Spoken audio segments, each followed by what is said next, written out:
যুক্তরাষ্ট্র ও ইরানের যুদ্ধবিরতি চুক্তির কয়েক ঘণ্টা যেতে না যেতেই লেবাননে ভয়াবহ হত্যাযজ্ঞ চালায় ইসরায়েল।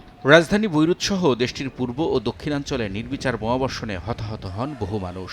এমন পরিস্থিতিতে ইসরায়েলি প্রধানমন্ত্রী বিনিয়ামিন নেতানিয়াহু তার আক্রমণাত্মক অবস্থান পুনর্ব্যক্ত করেছেন। এক ভিডিও বার্তায় তিনি সাফ জানান, ইরানের সাথে যুদ্ধবিরতি হলেও হিজবুল্লাহর উপর হামলা থামবে না।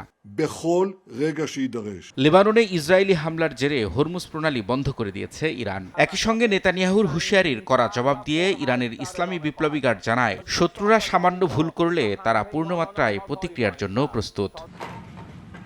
এর মধ্যেই আবারও ইরানে হামলার হুঙ্কার দিয়েছেন ডোনাল্ড ট্রাম্প। নিজের সামাজিক যোগাযোগ মাধ্যম ট্রুথ সোশ্যালে দেয়া এক পোস্টে ট্রাম্প বলেন, তেহরান যদি ওয়াশিংটনের সঙ্গে হওয়া চুক্তি পুরোপুরি মানতে ব্যর্থ হয়, তবে আরও বড় ও ভয়াবহ হামলা শুরু করবে যুক্তরাষ্ট্র, যা আগে কেউ কখনো দেখেনি। মার্কিন সামরিক জাহাজ ও যুদ্ধবিমান ইরানের আশপাশে অবস্থান করবে বলেও জানান ট্রাম্প।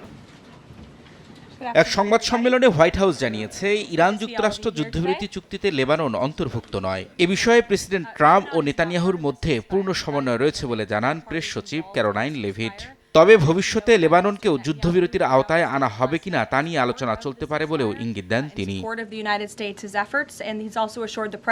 দুই দেশের পাল্টাপাল্টি অবস্থানের মধ্যেই শান্তি চুক্তি নিয়ে আলোচনার জন্য ইসলামাবাদে পৌঁছেছে ইরানের প্রতিনিধি দল। তেহরানকে হরমুজ প্রণালী খুলে দেওয়ার পাশাপাশি যুদ্ধবিরতির মধ্যে লেবাননকেও অন্তর্ভুক্ত করার জন্য যুক্তরাষ্ট্রের প্রতি আহ্বান জানিয়েছে ব্রিটেন। একই দাবি জানিয়েছে অস্ট্রেলিয়াও।